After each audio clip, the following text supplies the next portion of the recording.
Ottoman empire. Welcome to deep dive with Alisha. दोस्तों, आज हम एक ऐसे अम्पायर की बात करने जा रहे हैं जो वर्ल्ड हिस्ट्री की सबसे पावरफुल अम्पायर में से एक था। इसने मिडल ईस्ट, ईस्टर्न यूरोप और नॉर्थ अफ्रीका के एक बड़े एरिया पर 600 साल से भी ज़्यादा अरसे तक हुकूमत। लेकिन दिस पीस ऑफ लैंड, जिसे आज हम टर्की कहते हैं, ये असल में कभी टर्की था ही नहीं, बल्कि टर्किश लोग यहाँ से बहुत दूर इस इलाके सेंट्रल एशिया के रहने वाले लोग थे, जो आज ताजिकिस्तान, तुर्कमेनिस्तान, उज़्बेकिस्तान और कजाकिस्तान कहलाता है। और इस इलाके जिसे हम टर्की कहते हैं, यहाँ ज़्यादातर ग्रीक और रोमन्स रहते थे। हिस्ट्री में कभी भी टर्किश लोगों की कोई हैसियत नहीं थी, लेकिन आज से 1400 साल पहले इस्लाम के आने के बाद टर्किश लोगों की तारीख बिल्कुल बदल गई। असल में हज़रत मोहम्मद सल्लल्लाहु अलैहि वसल्लम के बाद सबसे पहली खिलाफत राशिदा बहुत तेज़ी से फैलने लगी और मुसलमानों ने कुछ ही अरसे में रोमन एंड पर्शियन अम्पायर्स दोनों को फतह कर लिया। लेकिन खिलाफत राशिदा सिर्फ 30 साल के बाद ख़त्म हो गई, जिसके बाद उमैया खिलाफत ने पूरे मुसलमानों पर हुकूमत की और इस इस्लामिक अम्पायर को काफ़ी हद तक और भी बढ़ाया। लेकिन उमैया खिलाफत में एक मसला ये भी था कि इनकी हुकूमत दुनिया के बहुत बड़े हिस्से पर थी, लेकिन ये अपने अम्पायर में सिर्फ अरबियों को इम्पोर्टेंस देते थे, जिसकी वजह से बाकी इलाके इनसे ज़्यादा खुश नहीं थे। और इवेंचुअली आफ्टर 19 ईयर्स एक नए ख़ानदान ने इनसे ये खिलाफत छीन ली और दुनिया में एक नई खिलाफत शुरू हुई, खिलाफत अब्बासी खिलाफत। और उमैया खिलाफत में एक बहुत बड़ा डिफरेंस ये था कि अब्बासी खिलाफत सिर्फ अरबियों की नहीं, बल्कि दूसरे इलाकों के मुसलमानों को भी इम्पोर्टेंस देने लगी। आहिस्ता आहिस्ता इस्लामिक अम्पायर बढ़ती गई और सेंट्रल एशिया तक पहुंची, जहां पहली बार टर्किश कबीलों ने भी इस्लाम कबूल किया। और जिस टर्किश लीडर ने सबसे पहले इस्लाम कबूल किया, उसका नाम था सल्जूक। इसके ही एक बेटे तुगरल ने आगे जाकर इस सारे इलाके को फतह कर लिया और सल्जूक अम्पायर की बुनियाद रखी। लेकिन इस सल्जूक अम्पायर का बादशाह हमेशा सुल्तान कहलाता था, खलीफा नहीं। खलीफा सिर्फ इस अब्बासी सल्तनत के बादशाह को कहा जाता, जो हमेशा सिर्फ अरबी होता था। सल्जूक सल्तनत की ताकत की वजह से टर्किश कबीले सेंट्रल एशिया से निकलकर हर तरफ फैलने लगे और आहिस्ता आहिस्ता ये सल्तनत अनातोलिया, जिसे आज टर्की कहते हैं, यहाँ तक पहुंचे। बैकग्राउंड: 1300 AD के अराउंड ईस्टर्न रोमन यानी कि बाज़ंटीन अम्पायर डिक्लाइन कर रहा था। यहाँ के मेजॉरिटी लोग क्रिश्चियनिटी को फॉलो करते थे। दूसरी तरफ सल्जूक सल्तनत को मंगोल डिस्ट्रॉय कर चुके थे। सल्जूक सल्तनत के डिक्लाइन के बाद अनातोलिया का रीजन, जिसे आज हम टर्की कहते हैं, छोटी छोटी टेरिटरीज में डिवाइड हो गया था। तुर्क मटेरियलिस्टिक लोग थे और दूसरे रीजन्स को इन्वेड करने की इनकी एक लंबी हिस्ट्री रह चुकी है। अपने ट्राइब्स को लेकर ये लॉयल थे, लेकिन कोई सेंट्रल पावर नहीं थी जो इन्हें यूनाइट रखती। इन्हीं में से एक स्ट्रॉन्ग लीडर अमर्ज होता है, जो तुर्क को यूनाइट करके नए तुर्किश अम्पायर की स्टैब्लिशमेंट करता है। एक ऐसा अम्पायर जो आगे चलकर 3 कॉन्टिनेंट्स पर हुकूमत करता है। तो आइए जानते हैं कौन था वो लीडर जिसने ऑटोमन अम्पायर की बुनियाद रखी। दोस्तों, अनातोलिया के ज़्यादातर तुर्क खुद को गाजी यानी इस्लाम के वॉरियर्स मानते थे। ये लोग चीफ कमांडर्स की लीडरशिप में मिलिट्री सोसाइटीज फॉर्म करते थे और इस्लाम के रूल्स को फॉलो करते थे।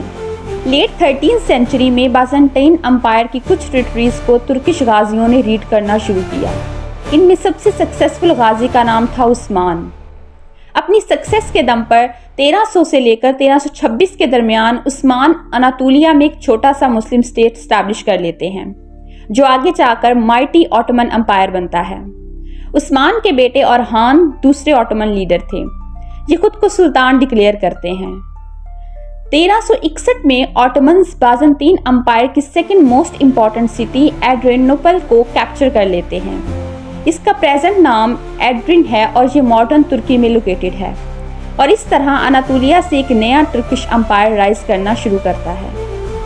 दोस्तों, उस्मान, औरहान और मुराद फर्स्ट जैसे लीडर्स की लीडरशिप ने ऑटोमन अम्पायर तेज़ी से राइज करता है। मुराद फर्स्ट के बाद सुल्तान बनते हैं बायजीद फर्स्ट। इनके दौरे हुकूमत में एक ऐसा इंसिडेंट होता है जिसकी वजह से अम्पायर का एक्सपेंशन कुछ वक्त के लिए इंटरप्ट हो जाता है।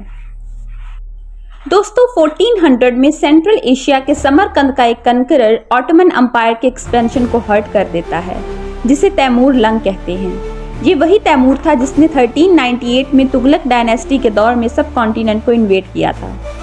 तैमूर ने प्रेजेंट डे इराक में लोकेटेड बगदाद को पूरी तरह डिस्ट्रॉय कर दिया था। और फिर 1402 में बैटल ऑफ अंकारा में इसने ऑटोमन फोर्सेस को बुरी तरह से हरा दिया था। लेकिन जल्द ही तैमूर की अटेंशन चाइना की तरफ चली जाती है और ऑटोमन्स अपनी पावर बिल्ड करने लगते हैं। 1453 में ऑटोमन हिस्ट्री का सबसे बड़ा इंसिडेंट होता है, कॉन्क्वेस्ट ऑफ कॉन्स्टेंटिनोपल। 1451 में जब महमद II पावर में आते हैं तो इस वक्त बाज़ंतीन अंपायर का कैपिटल सिटी कॉन्स्टेंटिनोपल होता है, जिसकी पॉपुलेशन 10 लाख से कम होकर सिर्फ 50,000 रह गई थी। रोमन्स का बॉस्फोरस स्ट्रेट पर कंट्रोल था, जो ब्लैक सी को सी ऑफ मरमरा से कनेक्ट करती है और एशिया को यूरोप से जोड़ती है, और एशिया और यूरोप के दरमियान ट्रेड को किसी भी वक्त रोक सकती है। इसलिए 21 साल की उम्र में पावर में आने के कुछ अरसे बाद 1453 में महमद कॉन्स्टेंटिनोपल पर अटैक कर देते हैं। 7 हफ्तों की जंग के बाद तुर्क कॉन्स्टेंटिनोपल को इन्वेड कर लेते हैं और हजारों साल की बाज़ंतीन अंपायर का रूल खत्म हो जाता है। कॉन्स्टेंटिनोपल यानी कुस्तुनतुनिया की जीत के बाद महमद II को महमद द कनकर के नाम से जाना जाता है, और ये वही सिटी था जिसके बारे में रसूल अल्लाह सल्लल्लाहु अलैहि वसल्लम ने पहले ही फरमाया था, एक दिन मुसलमान इसे जरूर फतह करेंगे। कॉन्स्टेंटिनोपल का नाम बदलकर इस्तांबुल रख दिया जाता है और ऑटोमन अंपायर का हिस्सा बना दिया जाता है और इस्तांबुल को कैपिटल डिक्लेयर कर दिया जाता है। अब कॉन्स्टेंटिनोपल की कन्क्वेस्ट के बाद इसके वर्ड पर काफ़ी इम्पैक्ट्स होते हैं।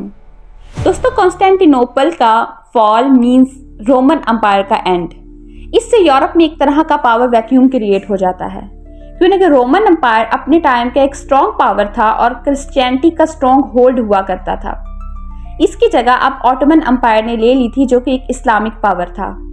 इसलिए यूरोप की क्रिश्चियन नेशंस और ऑटोमन अंपायर के दरमियान रिलीजियस वार्स भी शुरू हो गई, जिन्हें क्रूसेड्स भी कहा जाता है। अब यूरोप की एशिया के साथ ट्रेड बाज़ंतीन अंपायर की वजह से होती थी, पर अब इसकी जगह इस्लामिक पावर थी, तो इस तरह ट्रेड रूट्स का इशू खड़ा हो गया और फिर बहुत सी वॉयजेस हुई, जिसमें कोलंबस की अमेरिकन वॉयज और वास्को डे गामा की इंडियन वॉयज भी शामिल है। इसके अलावा कॉन्स्टेंटिनोपल के फाल के बाद ग्रीक स्कॉलर यहाँ से इटली की तरफ माइग्रेट करते हैं और अपने साथ thousands of Latin and Greek works भी ले जाते हैं।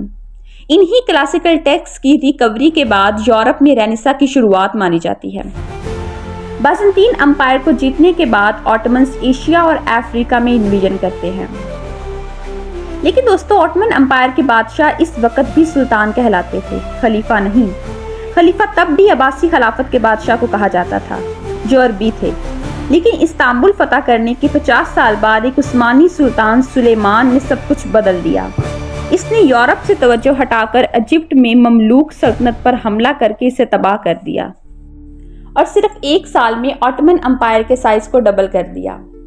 मुसलमान इस वक्त के खलीफा मतवक्कल को इस्तांबुल वापस लेकर आए और यहाँ खिलाफत ट्रांसफर हुई और अब्बासी खलीफा मतवक्कल ने अपनी खिलाफत सुल्तान सलीम के हवाले की और साथ ही रसूल सल्लल्लाहु अलैहि वसल्लम की तलवार, जो आज तक इस्तांबुल में मौजूद है। इसके बाद ऑटोमन अंपायर यानी सल्तनत उस्मानिया खिलाफत उस्मानिया बन गई। सुलेमान, जिसे सुलेमान द लॉ गिवर या सुलेमान द मैग्निफिकेंट कहते हैं, इसके दौर को ऑटोमन अंपायर का गोल्डन पीरियड भी कहा जाता है, क्योंकि इसके दौर में ऑटोमन अंपायर अपनी पीक पर होती है। अपनी पीक पर पहुंचने के बाद ऑटोमन अंपायर का डाउनफॉल शुरू हो जाता है। 1600 में ऑटोमन अंपायर का यूरोप पर economic and military dominance lose होना शुरू हो जाता है। इस वक्त यूरोप रेनेसा के आइडियाज़ एंड इंडस्ट्रियल रेवोल्यूशन की वजह से तेज़ी से प्रोग्रेस करता है। वहीं दूसरी तरफ ऑटोमन अंपायर पुअर लीडरशिप की वजह से अपनी ग्लोरी खोनी शुरू कर देता है। 1683 में बैटल ऑफ वीना में ऑटोमन तुर्क्स की हार हो जाती है। ये हार इनके ऑलरेडी गिरते स्टेटस को और गहरा कर देती है। अगले 100 सालों तक अंपायर अपने टेरिटरीज के की एरियाज को अलग अलग वॉर्स एंड बैटल्स में लूज करता रहता है। 1830 में ग्रीक्स एक रिवॉल्ट के जरिए ऑटोमन अंपायर से इंडिपेंडेंस हासिल करते हैं और 1878 में कांग्रेस ऑफ बर्लिन के दौरान रोमानिया, सर्बिया, बुल्गारिया भी इंडिपेंडेंट हो जाते हैं।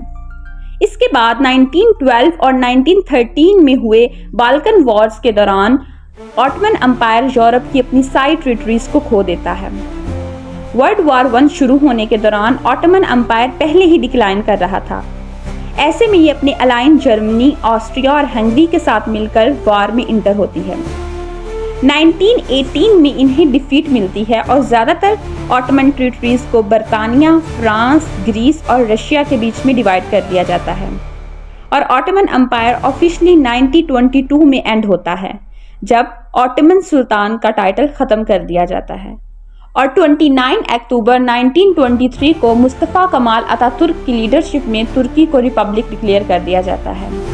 इसके बाद वो 1923 से 1938 तक तुर्की के फर्स्ट प्रेसिडेंट रहते हैं और तुर्की की तेज़ी से सेकुलराइज्ड और वेस्टर्नाइज्ड बनाने के लिए बहुत से रिफॉर्म्स करते हैं।